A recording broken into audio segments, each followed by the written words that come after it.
Establishment अप्रैल में election करवाने जा रही है।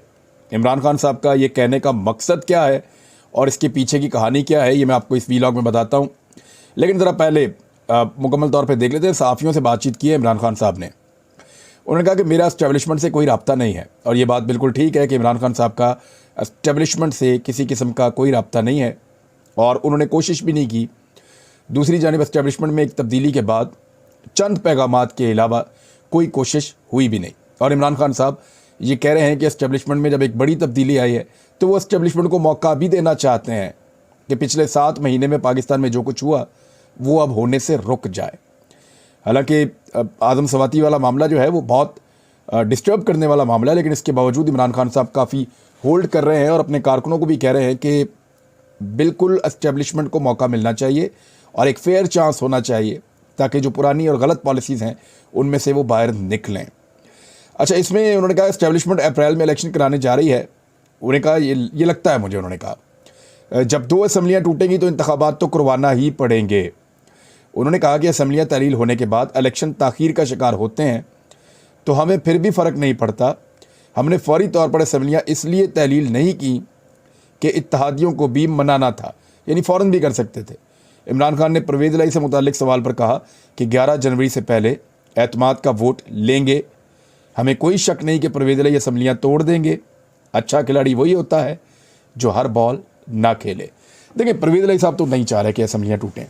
दूसरा, परवेज़ इलाही साहब एक ऐसा लिंक है इमरान खान साहब और एस्टेब्लिशमेंट के दरमियान, जिनके ज़रिए से इमरान खान साहब को आइडिया हो जाता है कि एस्टेब्लिशमेंट के दिमाग में क्या चल रहा है।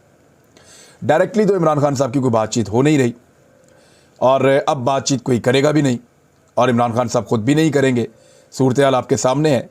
लेकिन परवेज़ इलाही साहब से और मोनिस इलाही से इमरान खान साहब की मुलाकातें होती हैं, और वो एस्टेब्लिशमेंट के साथ बहुत करीबी राब्तों में हैं, तो कोई भी सही बात तो नहीं बताएगा। परवेज़ इलाही साहब और मोनिस इलाही साहब चाहते हैं कि ये असम्बलियाँ अपनी मुद्दत पूरी करें, और जितना मैक्सिमम हो सकता है परवेज़ इलाही साहब वज़ारत आला पंजाब में मौजूद रहें। पंजाब के वज़ीर आला रहेंगे तो ताकत उनके पास रहेगी। अब अगले इलेक्शन के बाद अगर पाकिस्तान तहरीक इंसाफ अक्सरियत में चली जाती है, वो तो दावा कर रहे हैं कि 3/4 अक्सरियत, चले 2/3 भी आ जाती है या सिंपल भी, तो वो परवेज़ इलाही को क्यों बनाएंगे वज़ीर आला पंजाब? ये एक बड़ा सवाल है जो उन सबके दिमाग में है। लेकिन इसके बावजूद इमरान खान साहब ने कई घंटे परवेज़ इलाही से और उनके साहबजादे मोनिस इलाही से बातचीत की है, तो उसमें अंदाज़ा हो जाता है कि एस्टेब्लिशमेंट के दिमाग में क्या चल रहा है, अगर आप बार बार बात करते हैं तो। और इमरान खान आपको जानते हैं, आपके वो नर्व्स गेम के मास्टर हैं, और इंटेलिजेंस तो है उनके पास, इंटेलिजेंस भी है, और उसके साथ एक चीज़ और भी है, उसके बारे में मैं कभी आपको फिर जो है वो बताऊंगा। लेकिन फ़िलहाल इमरान खान साहब ने कहा कि लगता है कि एस्टेब्लिशमेंट अप्रैल में इलेक्शन करवाने जा रही है। उसके रीज़न क्या है? एक तो उनको परवेज़ इलाही और मोनिस इलाही से आइडिया हो गया, जो वो बात करते हैं कि होना क्या है, कि इनके ऊपर दबाव कितना है एस्टेब्लिशमेंट का, क्योंकि एस्टेब्लिशमेंट सबसे ज़्यादा दबाव मोनिस इलाही और परवेज़ इलाही पर डालती। अगर वो दबाव डालने की पोजीशन में होते, या एस्टेब्लिशमेंट को ये लगता कि बहुत ज़्यादा दबाव डालना है, तो वो परवेज़ इलाही और मोनिस इलाही पे दबाव डालकर गेम चेंज कर चुके होते। क्योंकि वो गेम चेंज नहीं कर रहे, और ये दोनों वालिद और बेटा इंटैक्ट हैं इमरान खान साहब के साथ, तो उससे उनको अंदाज़ा हो रहा है कि एस्टेब्लिशमेंट की ख्वाहिश तो हो सकती है कि इंतखाबात इकट्ठे हों, देर से हों, लेकिन ये नहीं है कि एस्टेब्लिशमेंट उसके लिए किसी भी हद तक इस वक्त जा रही है। ये मैं आपको गेस वर्क बता रहा हूँ इमरान खान साहब का, उनका आइडिया। दूसरा, इमरान खान साहब को जो उनके साथियों ने कुछ ने ये क्लेम किया कि उनको टेलीफोन कॉल्स आ रही हैं, उनको रब्ता किया जा रहा है और उन पर दबाव डाला जा रहा है कि एतमाद के वोट के लिए वो ना पहुँचें, वो ना आए। तो ये जो दबाव डाला जा रहा है इमरान खान साहब के कुछ साथियों के ऊपर, उस पर इमरान खान साहब ने लोगों को बुलवाया था। 2 ख़वातीन ने क्लेम किया था, जब उनसे पूछा गया बार बार, तो उन्होंने कहा जी ऑफ़र्स आ रही हैं, अननोन नंबरों से आ रही हैं, हमें ये कहा जा रहा है कि पैसे दिए जाएंगे। तो इमरान खान साहब को ये आइडिया हो गया कि ये ख़वातीन पक्की बात नहीं कर रही। हो सकता है इनको कोई कॉल आई हो अननोन, लेकिन हो सकता है कि इनको ना आई हो, क्योंकि अब इंतखाबात करीब हैं और तमाम मखसूस नशस्तों पर जीतने वाली ख़वातीन ये चाहती हैं कि उनको आइंदा टिकट ज़रूर मिले। तो मुमकिन है कि ख़वातीन ने इसलिए अपनी वफ़ादारी शो करने के लिए झूठ भी बोल दिया हो।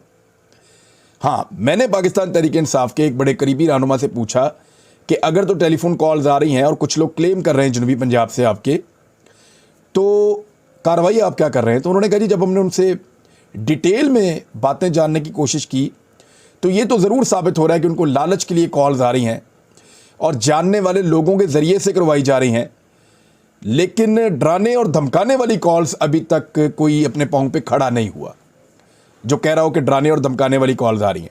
तो इसका मतलब है कि एस्टेब्लिशमेंट के कुछ लोग शायद वो ये खेल खेल रहे हैं ज़रूर, और वो इमरान खान साहब के साथ पर्सनल हुए हैं, जिनको इमरान खान साहब की वजह से उनकी शोहरत को नुकसान पहुंचा या उनके मामला जो हैं वो बहुत एक्सपोज हुए और वो मुश्किलात का शिकार हुए माजी में, या कुछ हमारे साथी ऐसे भी कहते हैं कि बाकियात मौजूद हैं एस्टेब्लिशमेंट की पिछली सोच की, और वो कोशिश कर रहे हैं कि कुछ करके इमरान खान साहब को इलेक्शन ना मिले इस वक्त, क्योंकि इमरान खान साहब अगर पूरी ताकत के साथ वापस आएंगे तो कम से कम उन लोगों के लिए अच्छी खबर नहीं होगी जिन्होंने इमरान खान के लिए ज़मीन को तंग करने की कोशिश की है, या इमरान खान के साथियों के लिए, और जिन्होंने रजीम चेंज ऑपरेशन के दौरान जुल्म सितम किए हैं। तो इसलिए वो अपने तौर पे कुछ ऐसा जोर तो ज़रूर लगाते हैं कि इन्फ्लुएंस करते हैं, लेकिन पॉलिसी के तहत गालिबन इतने बड़े पैमाने पे कार्रवाइयाँ नहीं हो रही जैसी माजी में होती थी।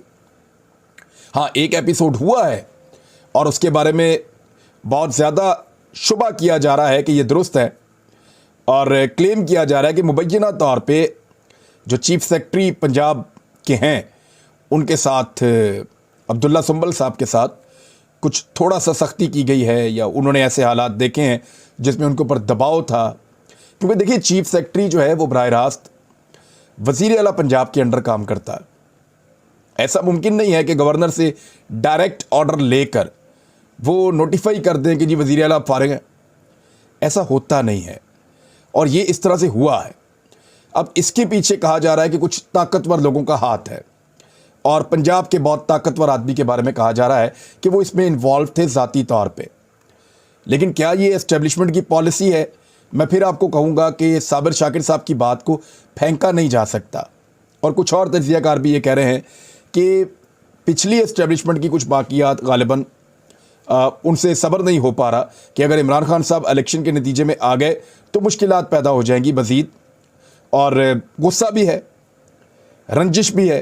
तो ये चीज़ें, मैंने आपको कहा ना कि ज़िद और अना की वजह से तो पाकिस्तान यहाँ तक पहुँचा है। बहरहाल ये चीज़ें चलती रहेंगी, लेकिन इमरान खान साहब का अंदाज़ा इन वजूहात की बिना पर यह है कि वो असम्बलियाँ तोड़ पाएंगे। असम्बलियाँ अगर इमरान खान साहब तोड़ पाते हैं तो फिर तो पाकिस्तान इलेक्शन में जाएगा। इलेक्शन में जाने से तो फिर कोई नहीं रोक पाएगा, और असम्बलियाँ तोड़ने के लिए इमरान खान साहब को सिर्फ एक मरतबा परवेज़ इलाही साहब को एतमाद का वोट दिलवाना है, अपने बंदे पूरे करके पहुंचाने हैं। 187 मेंबर्स वो कह रहे हैं कि 186 चाहिए, 187 का बंदोबस्त हो गया, और किसी भी वक्त जब बंदे पूरे हो जाएंगे, चंद बंदे कुछ इतलात के मुताबिक पाकिस्तान में मौजूद नहीं है, वो जैसे ही पाकिस्तान में वापस आ जाएंगे नंबर पूरे हो जाएंगे। अब चौधरी शुजात हुसैन साहब ने, शहबाज शरीफ ने और आसिफ अली जरदारी साहब ने, इन सब लोगों ने यह तय किया हुआ था कि पाकिस्तान तहरीक इंसाफ के बंदे पाकिस्तान वापस पहुँचे उससे पहले पहले ही एतमाद के ऊपर वोटिंग करवा दी जाए। गेम भी यही था गवर्नर साहब का कि जल्दी ले लें 36 घंटे के अंदर अंदर एतमाद का वोट। तो वो एतमाद का वोट लेने के लिए जिस तरह से दबाव डाला जा रहा था, जो कोशिश की जा रही थी, अगर उस तरह से हो जाता तो फिर तो नहीं होना था। लेकिन अब टाइम मिल गया, बंदे वापस आएंगे, 187 अगर पूरे हो जाएंगे तो फिर फ़ौरन असम्बलियाँ तहलील हो जाएंगी। और असम्बलियों की तहलील के नतीजे में होगा क्या? असम्बलियों की तहलील के नतीजे में इलेक्शन की तरफ जाएगा पाकिस्तान। 3 महीने नहीं तो 3.5 महीने, इतने नहीं तो 4 महीने, इससे ज़्यादा आगे बढ़ा नहीं पाएंगे। यानी फिर लोग मानेंगे नहीं, लोग इंतखाबात का इंतज़ार करेंगे और ज़ोर लगाएंगे। इमरान खान ज़ख्मी भी हैं, उनको पूरी तरह से चलने फिरने में 1 महीना मज़ीद लगेगा, और वो 1 महीना अगर गुजर जाता है तो इमरान खान साहब फिर बेहतर हो जाएंगे, और वो अपनी कंपेन को उसी स्पीड के साथ चलाएंगे जैसे उन्होंने 50-60 जलसों का एक रिकॉर्ड बना दिया पाकिस्तान के अंदर 6 महीनों के अंदर अंदर। अब इसमें नाज़रीन ऐसा है कि इस सूरत हाल में भी जब मुल्क पाकिस्तान डिफ़ॉल्ट की तरफ जा रहा है, हुकूमत की कारकर्दगी के ऊपर मेरे पास चंद चीज़ें हैं, वो इकदाम कर ही नहीं पा रहे। लोड शेडिंग सर्दियों के अंदर भी हो रही है, और ऐसा बड़े लंबे अरसे के बाद हो रहा है। महंगे तरीन जो बिजली के मंसूबे इन्होंने बनाए थे, अब ये बिजली बना ही नहीं पा रहा है, क्योंकि पाकिस्तान की तारीख में महंगे तरीन मनसूबे शहबाज शरीफ और नवाज शरीफ लेकर आए थे। अब उन मनसूबों से अगर बिजली बनाकर लोगों को देते हैं तो पैसा पूरा नहीं हो सकता। पेट्रोलियम की कीमतें जहाँ तक पहुँच गई हैं और डॉलर की प्राइस जहाँ तक पहुँच गई है, इतना मिसमैनेज और मिसगवर्न किया इस मुल्क को कि अब सर्दियों के अंदर भी लोड शेडिंग हो रही है और इक़दामात नहीं कर पा रहे, बचत नहीं कर पा रहे। यानी मैं आपको हुकूमती अखराजात की एक तफसील बताता हूँ। इस छमाही में पिछले साल क्या हुआ था और इस साल क्या हुआ। पिछले साल इमरान खान साहब के दौरे हुकूमत में माली साल की छमाही के अंदर जो पैसे खर्च हुए थे, हालांकि बहुत सारे तरक्याती मनसूबे और बहुत सारी चीज़ें चल रही थी, वो 2.25 ट्रिलियन रुपए थे। 1 ट्रिलियन 1000 अरब होता है, लिहाजा ये 2250 अरब रुपए इमरान खान साहब के दौर में इस छमाही के अंदर खर्च हुए थे। अब इस छमाही के अंदर क्या हुआ है, जब पाकिस्तान डूब रहा है तो खर्चा कम होना चाहिए हुकूमत का, खर्चा इनका फिर बढ़ गया है। 2.83 ट्रिलियन यानी 2830 अरब रुपए खर्च कर दिए, यानी पिछली इमरान खान साहब के मुकाबले में 580 अरब रुपए ज़्यादा खर्च किए हैं इस इंपोर्टेड सरकार ने। तो ये इनकी कारकर्दगी है। और बजट का खसारा भी देख लीजिए आप। जो बजट खसारा इमरान खान साहब के दौरे हुकूमत में हुआ था, इसी छमाही के अंदर माली साल की एक छमाही में इमरान खान साहब के दौरे हुकूमत में 438 अरब रुपए का बजट खसारा था और इस साल उसी दौरानिए में 809 अरब रुपए का बजट खसारा हुआ है। यानी लगभग 43% का इजाफा कर दिया है बजट खसारे में शहबाज शरीफ साहब की हुकूमत ने। हालात इस तरह के पैदा कर दिए हैं और इसके बावजूद इनकी मईशत की पॉलिसी के अंदर कोई बेहतरी नहीं आ रही। IMF भी नाराज़ हो चुका है और तमाम आलमी एजेंसीज पाकिस्तान की रेटिंग के बारे में मनफी रिमार्क्स दे चुकी हैं, लगातार गिरती चली जा रही है। तो नाज़रीन, मैं कुछ फैक्ट्स और आपके सामने रख देता हूं। बीच में ज़रा थोड़ा बिजली का मसला हो गया था, तो अब दोबारा आपसे मैं मुखातिब हूँ छोटे से गैप के बाद।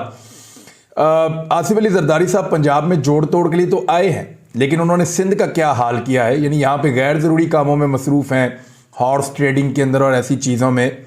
लेकिन सूबा सिंध में तालीमी इदारों और तालीम की सूरत हाल क्या है, इस खबर से आपको अंदाज़ा हो जाएगा कि कराची के स्कूलों को 3 लाख किताबों की कमी का सामना है। और ये सिर्फ मैं आपको कराची के स्कूलों के बारे में बता रहा हूँ।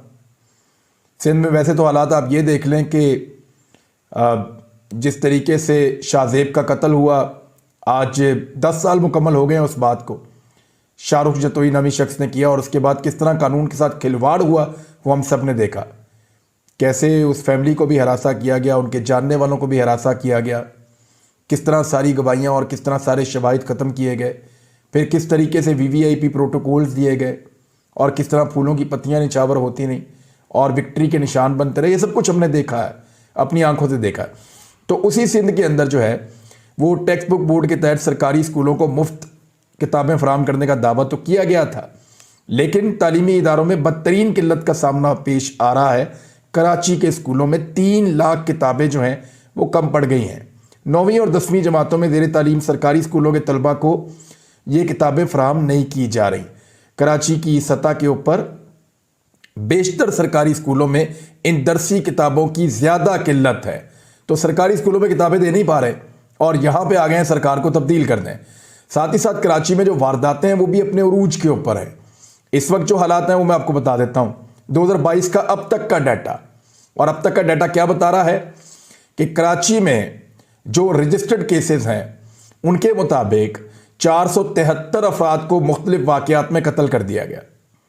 इनमें जो स्ट्रीट क्राइम के दौरान मुज़ाहमत पर 113 अफराद को डाकुओं ने गोली मार के मार दिया, कत्ल किया। 423 अफराद ज़ख्मी भी हुए हैं डाकुओं के हाथों, और मुख्तलिफ वाक़यात में जो मुश्तइल हुजूम था उन्होंने 12 डाकुओं को भी मार डाला और 33 ज़ख्मी हालत में गिरफ्तार हुए पुलिस रिपोर्ट के मुताबिक। और ये पुलिस का रिपोर्ट का है, मैं बता रहा हूँ, जो रजिस्टर्ड हुए केसेस सिर्फ वो उतने हैं, बहुत सारे होते भी नहीं हैं। जो कराची शहर में 82,713 मुख्तलिफ जराइम की वारदातें हुई, जिनमें असलहे के जोर पर शहरियों से 28,150 मोबाइल फ़ोन छीने गए, 560 गाड़ियां छीनी गई, 3,352 मोटरसाइकिलें छीनी गई। इसके अलावा घर में घुसकर मुसल्ला डकैती के वाक़यात भी लगभग 450 से ज़ायद। कराची में कोई इक़दामात नहीं उठाए जा रहे, हालांकि पुलिस ये वाहिद पुलिस है पाकिस्तान की जो शहरियों को ये मशवरा देती है कि जब डाकू आएँ तो बड़ी शराफत से अपना मोबाइल फ़ोन आप उनके हवाले कर दें। आप बिल्कुल मुज़ामत ना करें, क्योंकि वो फिर डाकू आपको कत्ल कर देंगे। और पुलिस तो बरी ज़िम्मा है, वहाँ पे कानून नाफिज करने वाले इदारे कुछ कर नहीं सकते और कर पा नहीं रहे, क्योंकि उन्होंने किसी और की चाकरी करनी है। यानी कराची की जो पुलिस है, जब मज़ार कायद के ऊपर एक शख्स जो है वो नाच रहा था वोट को इज्जत दो के नारे लगा लगा के, उस पर जब रद्द अमल आया तो कराची की पुलिस जो है वो एहतजाज पे जा रही थी। लेकिन इतनी डकैतियाँ, इतनी वारदातें, इतने कत्ल, इतने बुरे हालात, उसके ऊपर तो किसी किस्म का कोई रद्द अमल नहीं है। मैं पुलिस को बुरा नहीं कह रहा, पुलिस वैसे ही करेगी जैसा उनको चलाने वाले उनसे करवाएंगे, और एग्जैक्टली पुलिस को गलत कामों के लिए इस्तेमाल किया जा रहा है। कोई भी शख्स पुलिस में इसलिए भर्ती नहीं होता कि उसने बेड़ा ही गर्क कर देना आके डिपार्टमेंट का। लोग इस नीयत से भर्ती होते हैं कि हम हालात को बेहतर करेंगे। लेकिन जरदारी साहब हैं, आवे का आवा ही उन्होंने बिगाड़ दिया। अब तक के लिए इतना ही, अपना ख्याल रखिएगा, अपने इस चैनल का भी। अल्लाह हाफ़िज़।